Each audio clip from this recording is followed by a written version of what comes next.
Hello, I am Brother Kelly Hughes, Chaplain of the Arts. We are broadcasting live on tape from the beautiful Valiant Theatre in the heart of Winnipeg's greasy Tenderloin. You are watching on YouTube or listening on UMFM 101.5 Saturdays at 1 o'clock. This is Kelly Hughes Live Slices, one guest, 1 hour. Thank you so much for stopping by. And thank you to my guest, Elizabeth Spence, for stopping by. Thank you for And having me. thank you for sitting on the weird couch here. It's an honor to be here. This is on your weird couch. I have like a series of this is not going to work on radio, but if you're watching this on video, sometimes I have a couple of like normal chairs, like if you're on like CTV morning news or whatever. But we do this ongoing sale, and then sometimes we have an ugly couch. Yeah. And we currently, for those watching, we currently have an ugly couch here, which well, it'll be here for the next one because we're doing a back to back here. I think it's a lovely coach, and I'm happy to help you. Do you have? It's not that comfortable though.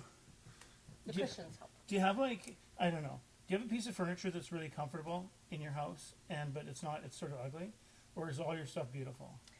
I used to have ugly things, and now I'm trying to have beautiful things. Still not quite there because my children are young and I still have dogs and cats, but I'm at a stage in my life where I'm now trying to have beautiful things. But I've definitely had the ugly, for sure.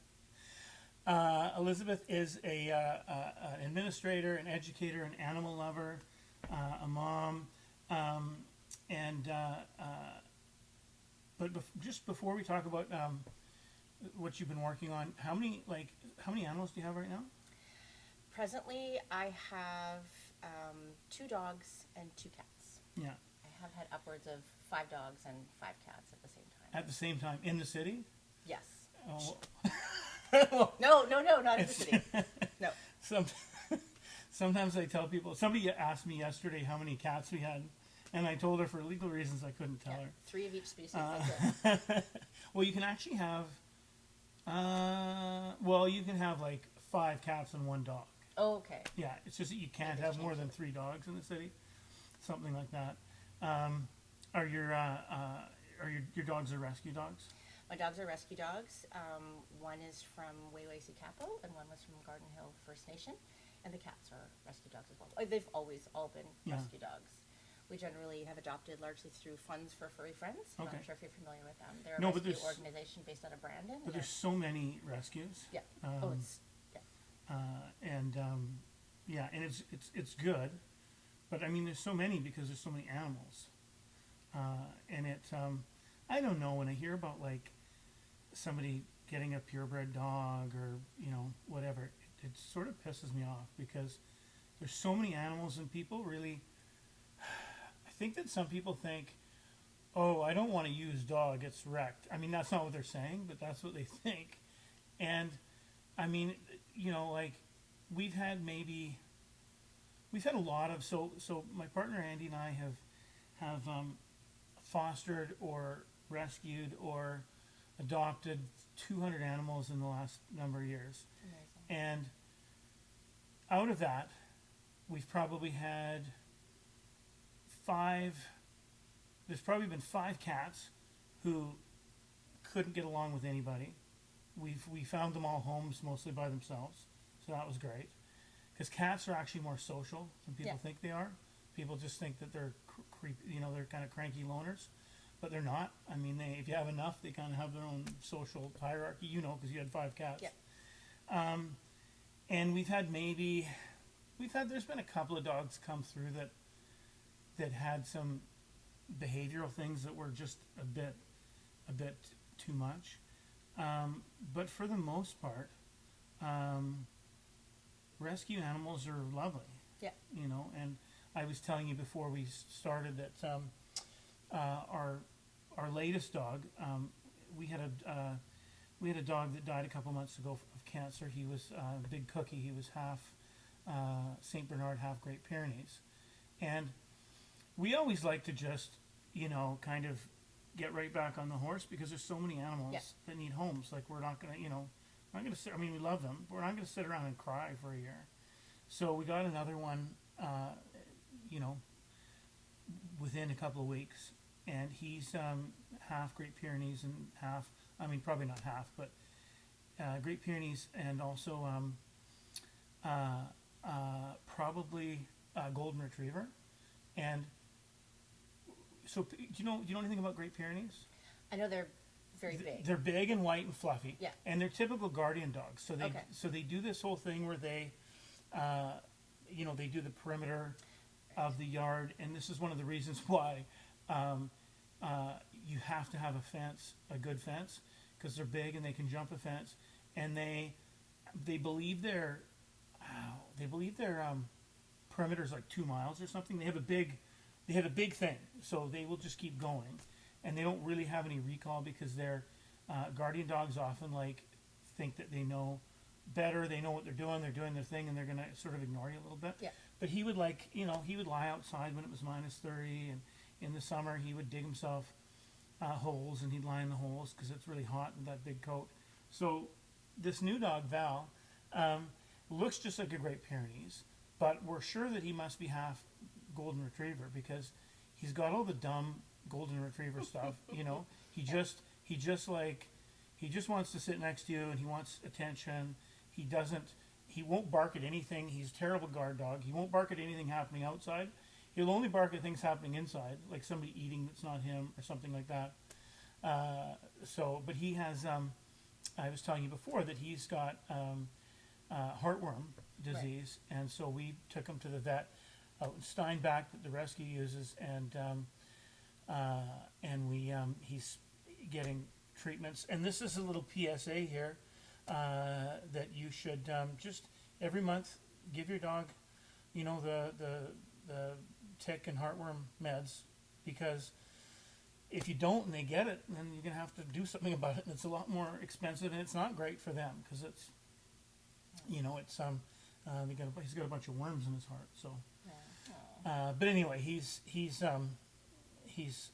He's 7, but he's in good shape, so he's just kind of. But he was, when we got him. So we just got him a couple months ago. He was 7 years old. He'd never been to the vet, so he wasn't fixed. So they had to fix him, which was a little bit.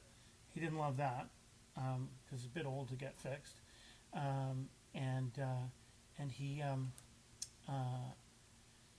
had apparently they didn't let him inside. I think he lived in the shop or something out in some rural area. So it was hard to get him in the house at first, and then when we got him in, it was hard to get him to go back out because he thought he wasn't going to be able to come back in.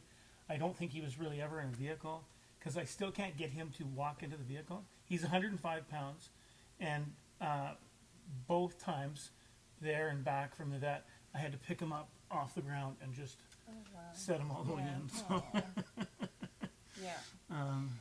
Yeah, I've had similar experiences, and I try not to sort of judge the choices people make about the dogs that they adopt, because I guess things are, work for people, but I've always been a rescue person. I don't think I could purchase a dog, because like you said, there's so many dogs that need love.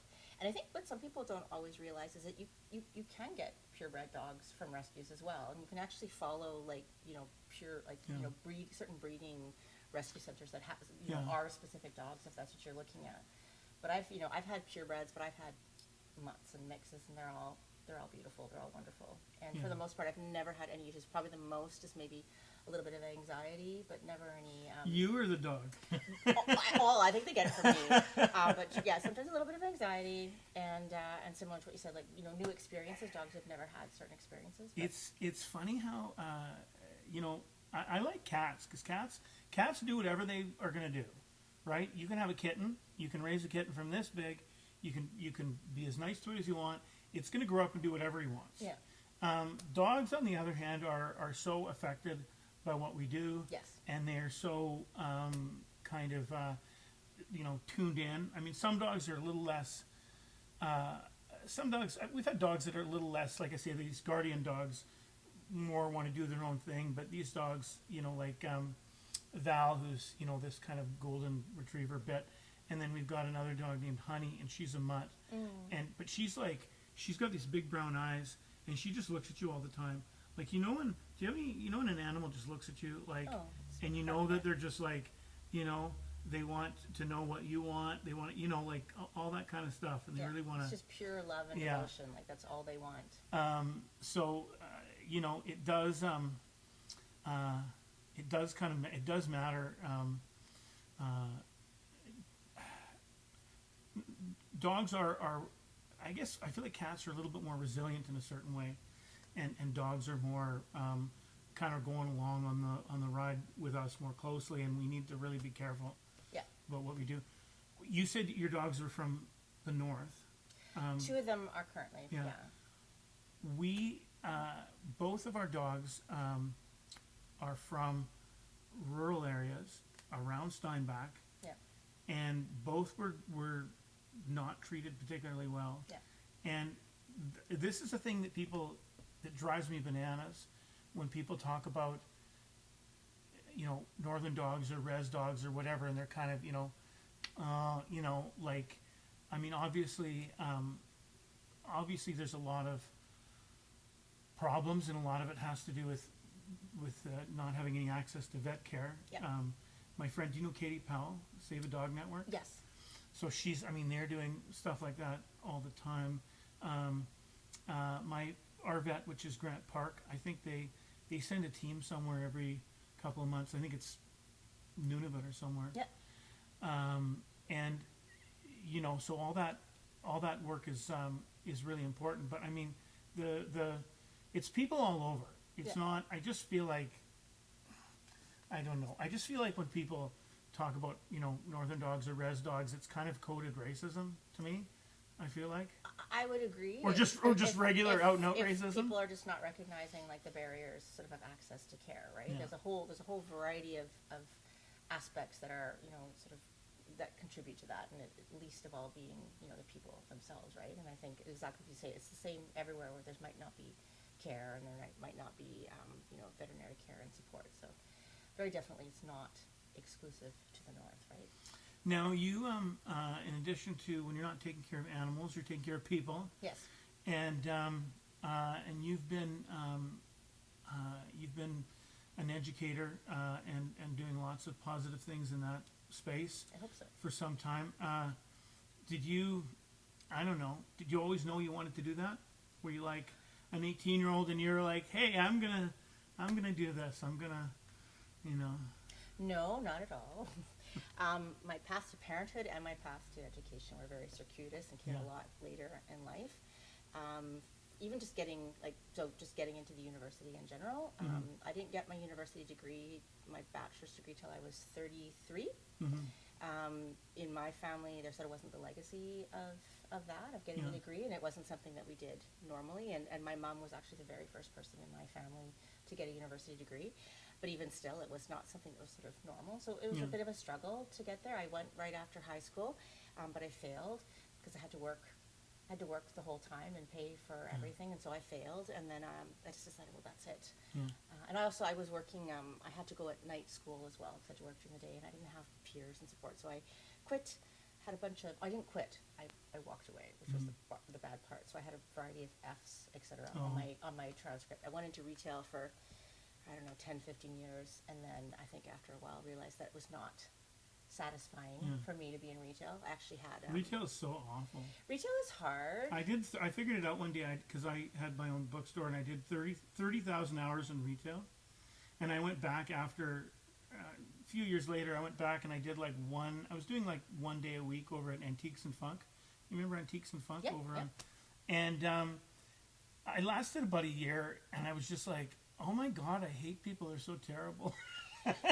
You know what, though? It's really great to do that for a while, because if you work in a service-based industry, hopefully you learn how to respect people. Yeah. Like, I feel like the one thing I got from that is very definitely learning how to respect Yeah. people who do those roles. Like, I can't go into a store anywhere now where I'm not picking up clothing that's on the floor or putting on the hanger. Are always very, very respectful.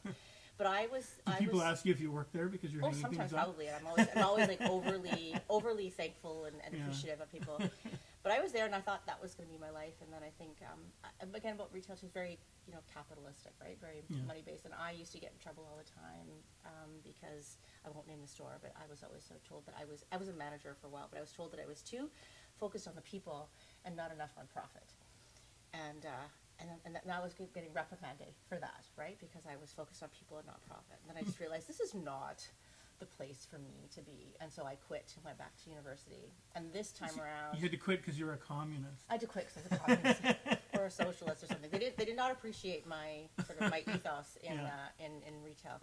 So I went back to university, and this time it kind of stuck. And I was a little bit older. I had a lot of mentors. I fell into a fantastic place. I discovered English literature, which I hadn't taken before. And so I really discovered a passion. I had always been a reader, but I sort of discovered this. So I went through there very quickly, went into graduate studies, was accepted to a PhD program for English literature with a focus on Indigenous literature.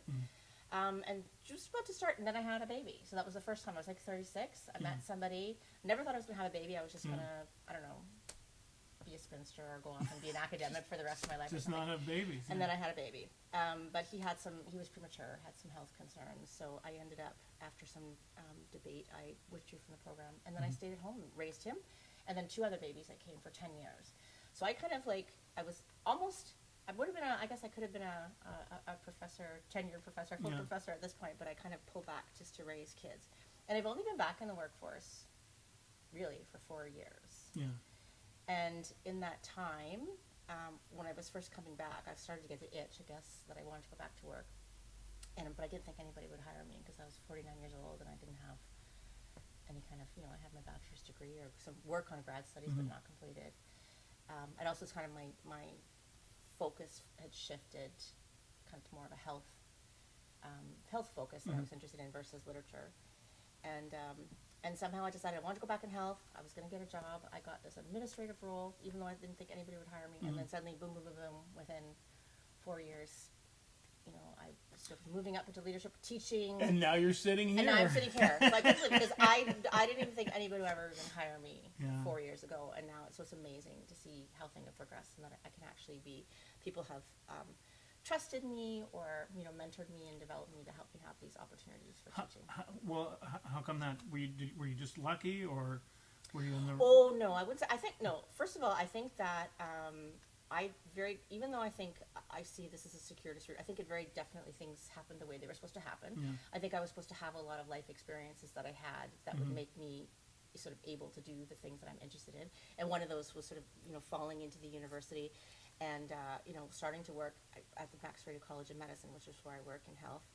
And just really recognizing that all the experiences that I had with difficulty accessing university were things that I could, use to help other people in that regard, because I was sort of able to recognize how difficult it can be to access universities for some of us, particularly for some of us in the Indigenous community. It's not always sort of the natural.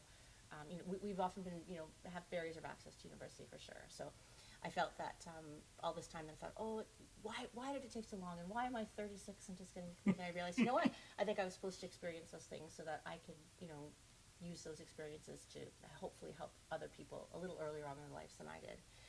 And I feel like it was planned. And then I had an amazing, none of this.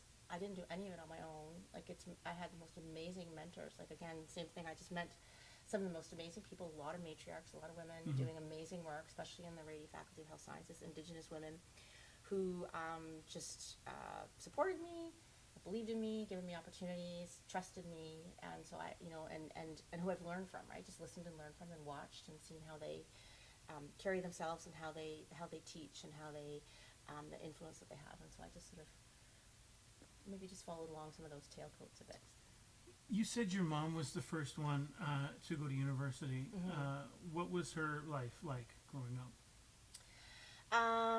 So my mom, so we're Métis, and so she's the daughter of two Métis people. My grandpa, Stanley and Spence. They grew up in East Kildonan in a tiny little, probably a 700 square foot house. I think that's probably the first time anyone in my family had owned a house, which was amazing. She went to school, lived born and raised in Winnipeg. She got married at 19.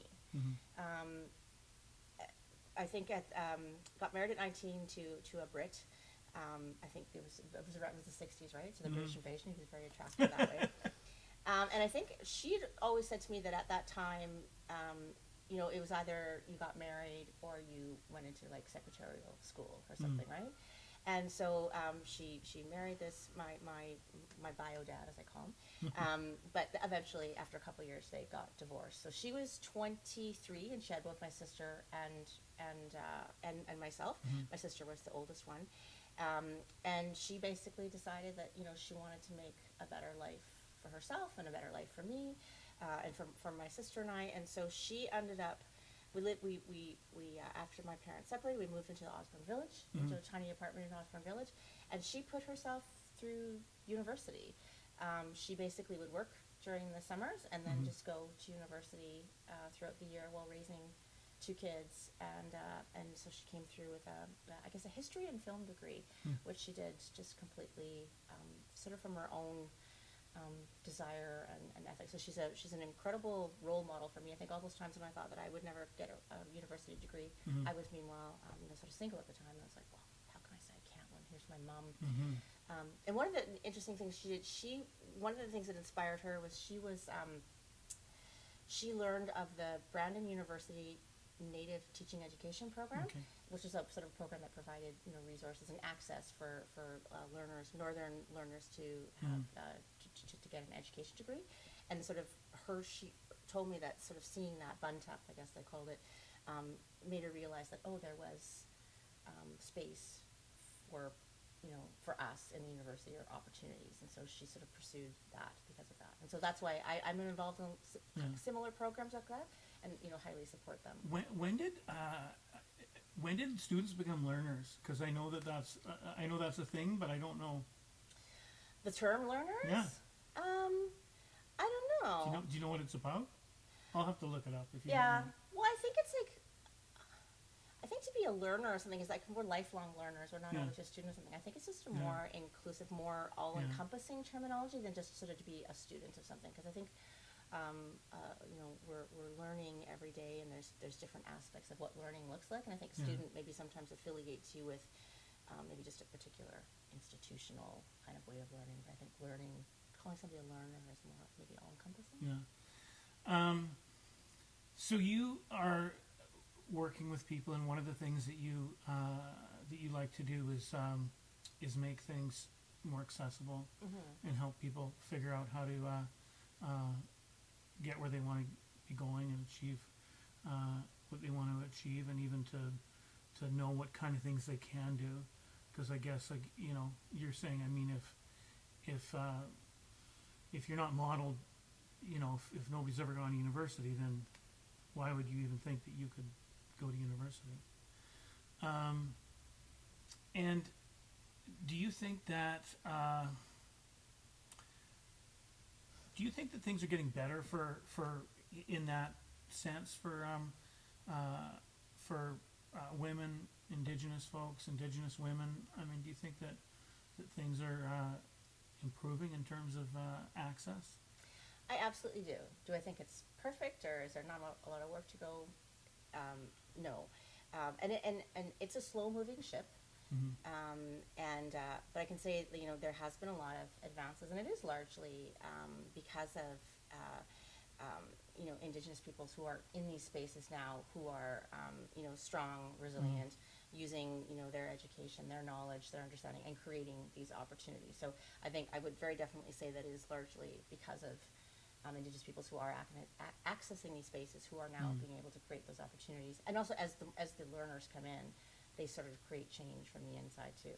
So I think that it's very easy to sometimes focus on the things that haven't happened yet, and we see that a lot. I mean, obviously there's still a lot of racism, there's a lot of barriers of access, there's a lot of deficits in programming, but there's also some really positive things happening as well. There's a lot of programs are having different approaches to making sure that learners have access to programming, changing their curriculums as well. So not just maybe reducing admissions criteria, but also creating inclusive criteria that represents that there are other knowledges in here.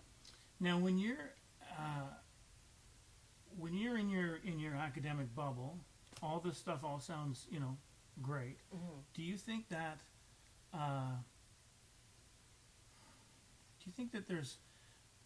there's a lot of people, and I guess I'm talking about people that look like me, a lot of white people, a lot of people and whoever in the city and in the province and in the country that don't really that don't value that don't understand that don't see that helping people get ahead is good for everybody? There are definitely people who don't see or maybe don't understand or just don't have the knowledge yet to really understand. One of the teaching opportunities that I have is to teach Indigenous course requirements to learners. So very often, at the University of Winnipeg as well as University of Manitoba, probably a huge variety of programming, and particularly a lot of professional programming, requires that learners have an Indigenous course requirement before they can enter into the program. And I think oftentimes they're teaching sort of very important things that people need to know about Indigenous Canadian history, how so many of our current systems, right, our systems, processes, social structures are rooted in colonialism. And so some people don't get that education dependent on the school that they go to. We also have a lot of newcomers who are coming here as well, who don't always have that. So these are now, I think, through the Truth and Reconciliation calls to action, that is now part as well, making sure that newcomers have that education. There are, for the most part, I would like to say that I feel like people are open to learning. Again, I'm always trying to focus on the positive thing. I'd say that the majority, people may not know, but they're open, they're willing to put in the work, and even and they're willing to be uncomfortable, willing to learn. But there are definitely there are some people who are it's too uncomfortable maybe, or it's a reality that not everybody wants to face. So sometimes that can be a little bit harder, and there can be some resistance to the knowledge. But I am hopeful that if we just we keep doing this, keep pushing ahead, that we start to bring everyone along with us, right? And then when you do have these programming that are making it, like Indigenous Studies Department and other areas, making it mandatory for people to have to take these courses, that it is making it known that it is very important. Well, and that's one of the reasons why I want to have somebody like you on. I've got Negan Sinclair on later. I feel like I've got a little platform, and I don't want to just sit here with a bunch of white guys because I know what they're going to say. I've heard it all my life. Now I know you want to go positive, and we'll go positive again, but I do want to just ask about something because it just has happened this week. Nahanni Fontaine. Yes. Now, I don't know if I was busy today and I didn't look at the news, but there was talk that her office was firebombed, and I don't know if that's. Do you know if they made that determination?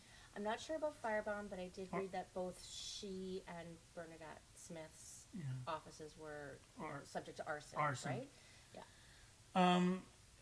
So, do you think? I mean, is that concerning? Like, I feel like it's important for us to have Indigenous women that are public facing, but I mean, isn't that kind of scary? It's very scary. It's very concerning, and also because it is women, right? Yeah. Well, it's the double whammy, right? It's the misogyny and the anti-Indigenous racism, and so it's very concerning. I think regardless of what people think of her politics or their politics, that that is obviously not the answer, and it's any kind of violence like that, or to set fire to somebody's office. But it also very definitely undermines sort of the matriarchy, the right that Indigenous women, like that's sort of a traditional role, that sort of our governance was largely matrilineal societies, and a lot of that governance comes from our women. And I think Nahanni Fontaine mentioned in a piece today that she and Bernadette Smith are the first women in 152 years who are First Nations women who are in these political leadership positions, and just sort of it's gross disrespect, and it is very definitely sort of rooted in misogyny and racism. And so I don't condone that, regardless of how you think of someone's politics. Certainly that is not the way to go about it. Yeah, and it's especially, I don't know, it seemed especially worse this week. I mean, it's bad all the time, but it seemed even worse this week because it was, Truth and Reconciliation and that is all that kind of such stuff. a hard thing. Yeah. how that comes up. Like I know that a lot of colleagues I have and friends that I have who are elders and who are annually kind of participate in opportunities to teach and share their stories. This year in particular, they were dealing with impacts of denialism, right, and having that whole other level put onto it, which is it's already a hard enough time of year for people to reflect on. But then there is this current climate that is concerning for sure. So I guess you talk about a lot of this. There's a lot of heavy stuff, I'm sure, in your course material. Do you ever get tired of it? Do you ever have things just want to be kind of lighter? I remember because I was doing my radio show during Fringe Fest one year, and I had an Indigenous playwright on, and I was asking about it was right around some of the landfill stuff. Yeah. And so I was kind of asking her about that, and she sort of she answered a couple things, and then she said, she kind of I don't know if I want to say she scolded me, but she said, this play's really funny, and there's a lot of grim stuff in our history and in the current situation, but we also like to laugh. We want to live in that moment all the time. So how important is that to also be kind of light about things and to very, very important. I think because sometimes newer learners, particularly if they're learning things for the first time, they get very incensed and very wrapped up in it, and it becomes sort of get sort of almost like caught up sort of in the trauma of it all, and they get stuck there versus sort of following the trajectory and also seeing the resilience and the strength and the brilliance and the self-determination of Indigenous people. So I very definitely we have to learn. I think I was I had a guest lecture in a class the other day about Isaac Murdoch, who says you have to know how things get broken before you can learn how to fix them, right? So I do think it is really important. We have to share those stories of how things got broken, those hardships, but I very definitely always bring it next into ways we're moving forward and the ways that Indigenous peoples are leading that and ways the resilience are there and the strength are there. So it's never gets left in a sort of a deficit-based conversation or the trauma. It's always pulling everybody into where the strengths are and where the areas are improvement and how we can move forward in a good way. And hopefully that kind of helps balancing out. And obviously very much sharing. There's a lot of really positive and wonderful things too, right? It's not all trauma. And there's that kind of old sort of, I don't know, 50s, 60s, 70s trope of the stone-faced Indian, the humorless, whatever. And I mean, Indigenous people are some of the funniest people I know. Absolutely. And people, and I think a lot of that has to do with kind of having to live in, poverty and hardship and all that kind of stuff. I mean, people have to find the humor, they have to find the joy, they have to kind of, because you can't live in that trauma all the time. Yeah.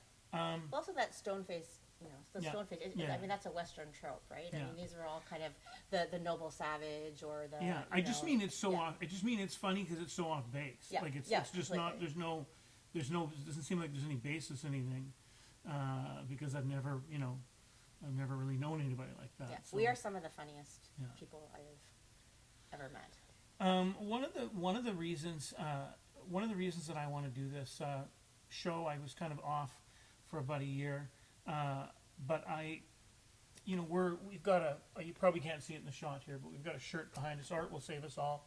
For those of you who don't know, we're in a space that we're turning into a performance space, and we're working on that. And Art will save us all is our slogan.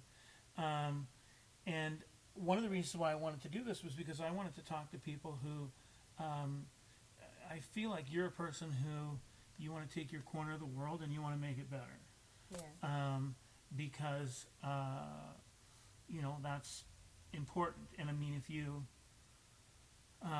it's one thing to recognize the despair and the what seems like hopelessness, but if you get stuck there, then you can't fix it. Yeah.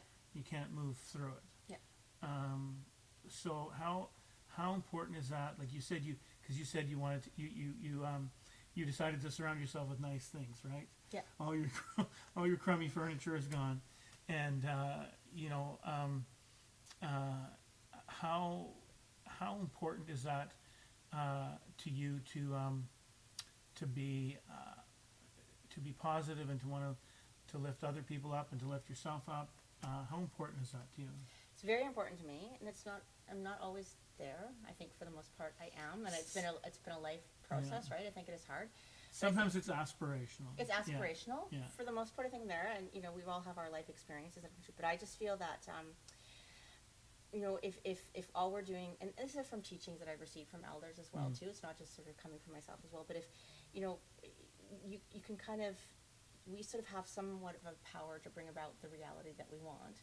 And if all we're doing, if we just focus on the negative aspects, then we're sort of, what you feed grows, right? Like if you've heard of that expression, so what you feed grows. And so I very much adhere to that if it's just the despair or the anger or the negativity towards people and what you did wrong and everything, versus, okay, that's great, like, yes, we need to recognize that, but now what do we actually want to grow, and what do we want to feed to see it go? So I try to within what I do is just try to do the things every day that I think is going to feed something in a positive way. And something is very simple, like just getting up in the morning and being like, okay, like today I'm going to lead with love, just going to be nice, going to be kind. I'm going to be open to what people have to say and share, and then sort of let that set the tone of the day, or just do the tiny little thing that I can do with my gifts. Like I think none of us are going to solve this on our own or fix everything on our own, but we've all been given some gifts or capacity, and so we have to, once we learn what that is, then it's kind of up to us just to sort of chip away at that and just do our thing. One thing that I don't like about Truth and Reconciliation is I feel like it's we've made it the problem of Indigenous folks, and I feel like colonialism is not your fault. If anybody's fault, it's my fault. It's my great grandfather was mayor of Brandon. I mean, I've had people in my family in the system. And so what do you think? And sometimes when I say this kind of thing, like sometimes people say, oh, there's nothing wrong with being white. Why do you hate yourself because you're white? And I'm like, I don't hate myself. I'm just acknowledging something. And I am, like, by platforming you and talking about this, I'm not dragging myself down, I still have a, platform, and I'm always going to have a platform, and I'm a big, cis dude, white guy. You know what I mean? I can walk around the world, do whatever I want, because that's how the world works. Yeah. But what do you think? What do you think people like me, people in my position, people that walk through the world the way that I do, like, what should we be doing? Do you think? Well, I mean, there are better people than me have sort of prescribed steps of what reconciliation looks like. I know that quite often, I know, like, Nigan himself has sort of talked in terms of a 4-step process of listen, learn, commit, and act. Yeah. And so I think that's something that everybody can do.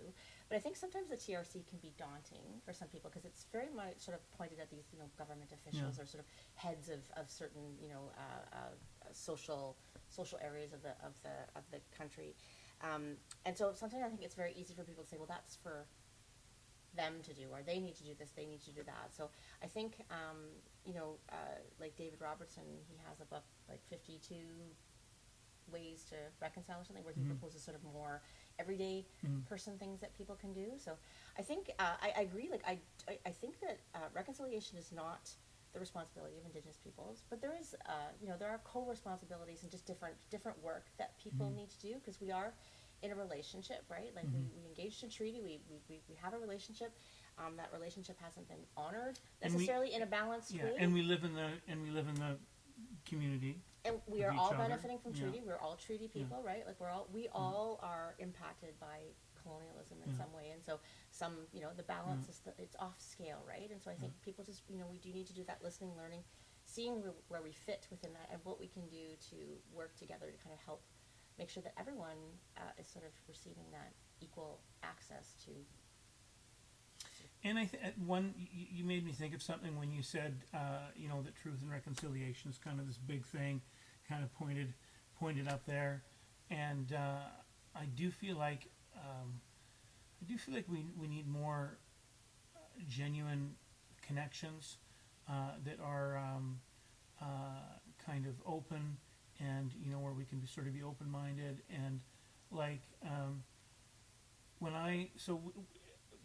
my partner and I live in a house attached, and we're in this area that's very poor. We're just down the street from the missions. Right now, there's 7 tents in the park next door, and then probably most nights there's 3 or 4 people just sleeping loose, as I call it. It's been nice out too, so when we got here a few years ago, I moved stuff with my truck and I needed a helper, and so I started using this. People were living next door, and I started using this guy as a helper. But I was kind of, I was just sort of a little bit, he seemed a little bit rough around the edges, and he's 20 years younger than me, and we didn't have anything in common. I didn't feel like, but as you because before it was him and his brothers sitting on the back stoop, and they're doing what young guys do, fooling around or drinking or whatever they're doing. Yeah. Because young guys do whatever, and so it's just kind of like those people over there. Yeah. But then I get him in my truck, and I've got, for those of you that know me, I have a little tiny truck, and so when somebody's in the truck with me, they're right there. And then I learned all sorts of things about this guy. I learned that his mom was a 60s scoop survivor, and she had all her kids taken away, and they came back when they could get out of, when they were getting out of care. She rented this house, and they all came and lived there. And he had kids who then were taken away, and he was trying to get his kids back. But there were all kinds of things like that I learned about him. Like, he loves hockey. When we were driving, he would always look at license plates, because he was like, oh, there's a Northwest Territories, or oh, look at that, or look at cars, or whatever. And so he was like not just a blob of those people over there. He was a specific person who had some challenges and some problems.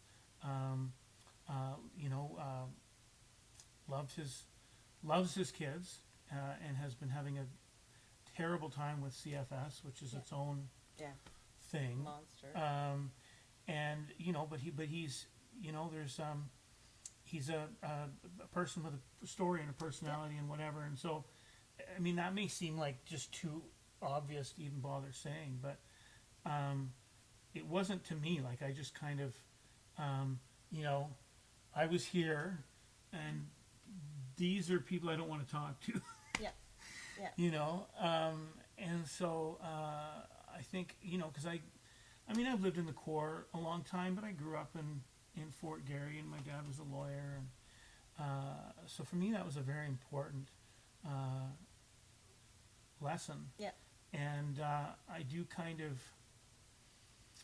I don't know, I see people like, we've got these little enclaves like Charleswood, and people keep moving farther away out. Like, when I was in Steinbach, when I went to pick up the dog, we went during rush hour, and there were all these people going from the city to Steinbach, and I thought, these people are commuting home to Steinbach, because people want to be out in places where it's safe and where you're not going to have an uncomfortable, interaction with somebody or whatever. And I really, I guess it goes back to the same thing with, I don't know, with with animals, like this, because it's you know, there's so many animals that need help, and there's people that just don't want to know about it. Yeah.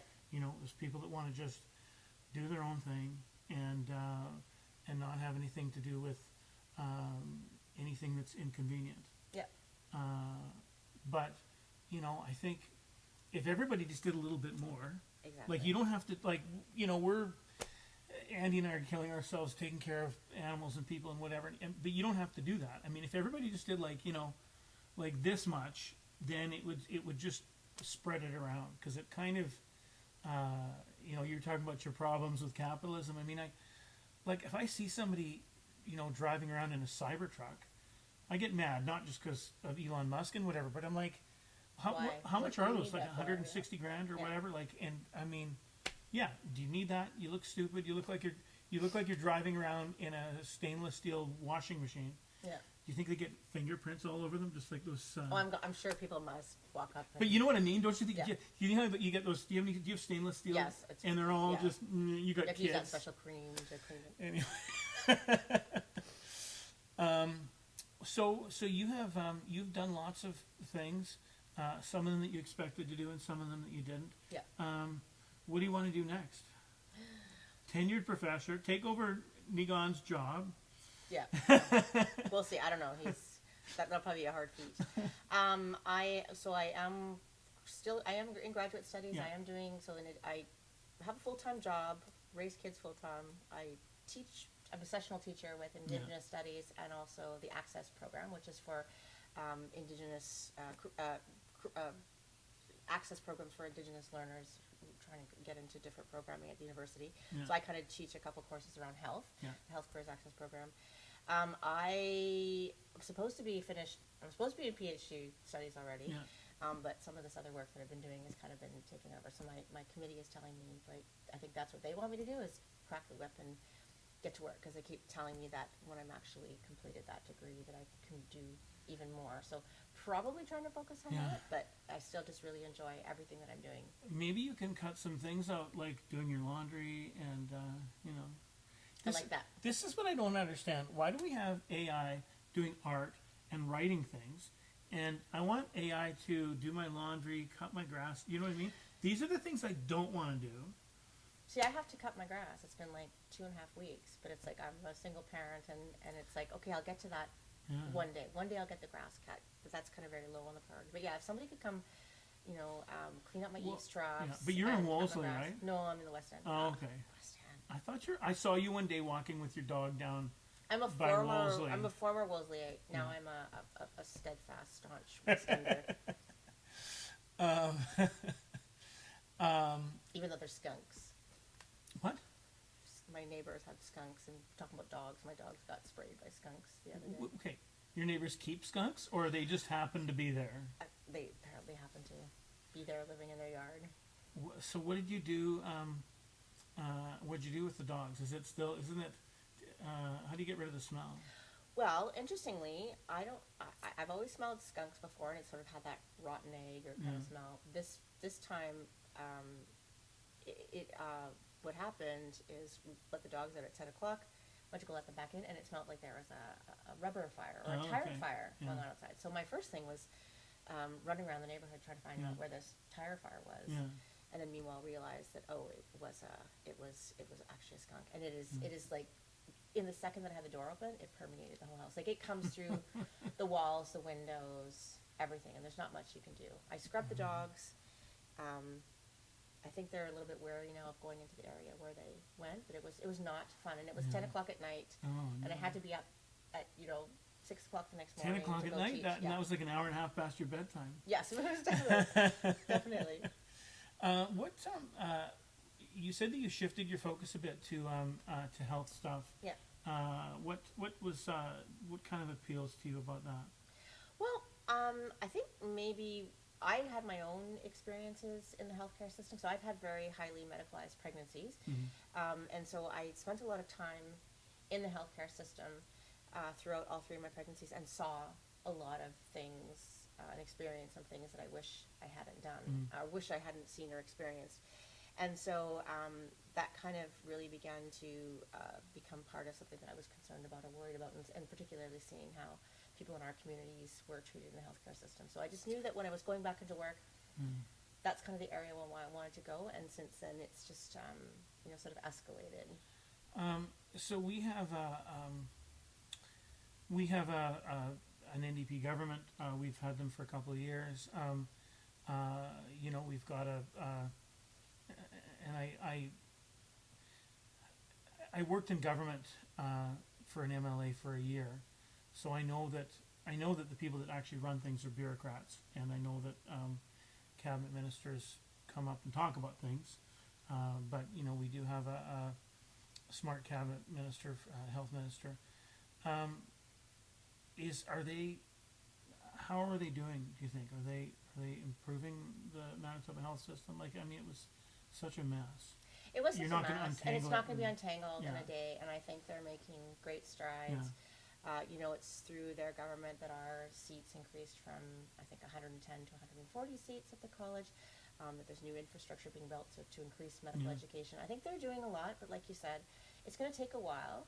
And it would. I just sort of wish that people could give the opportunity for things to grow as opposed to them just sort of focusing on Yeah. opposition and back and forth. There's lots to be done, but I feel like they are trying, and they're putting some money where their mouth is, and I mean they support the college, so Yeah, and I feel like when, not to put too fine a point on it, but I feel like when you've got a bunch of old white guys in power, they sort of, they're not going to look at healthcare the same way, because they can, if they had to, pay for healthcare, they could do it. I mean, they've got insurance, or they want a hybrid, pay system, whatever. Like, and that kind of experience is so different from, I'm just a few blocks from HSC here, and like this, my helper that I was telling you about. I mean, like if he, like he was, I think he cut through his hand. He was making something and cut through his tendon. So he went over there, sat there for forever, and at HSC, and then just left. yeah. Because lots of people don't have doctors. I mean, it's hard to find a doctor for anybody, let alone for a person that's dealing with poverty and all kinds of other things. And so people are using the emergency room as the doctor, which is terrible, because the emergency room, unless you're having a heart attack, you're going to sit there for a long time.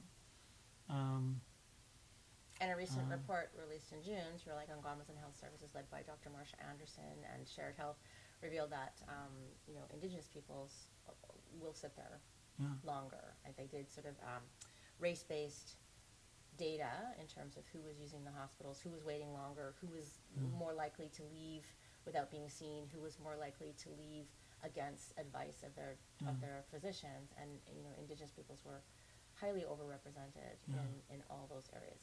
And while the population of Indigenous people in Manitoba is 18-20%, probably around the use of the hospitals itself, like the emergency rooms, is around 50% for very much some of the reasons that she mentioned. So we do need to be creating a healthcare system that is tailoring to the needs of the people in the province.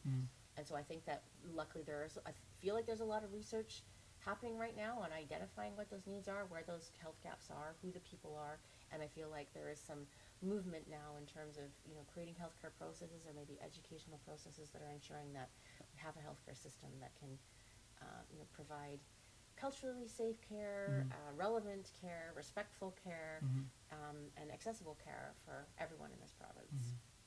We've just got a couple of minutes left. You're in the West End, and you love it. I love it. What do you love about the West End, minus the skunks? You don't love the skunks. That's the first I've heard of skunks in the West End. But I'm like in the Sargent Park area. Okay, yeah. So I love it. Meyer, there's so much green space. yeah, There's so many just kids and friendly people and bikes and just great restaurants, great people. what's your favorite restaurant over there? I love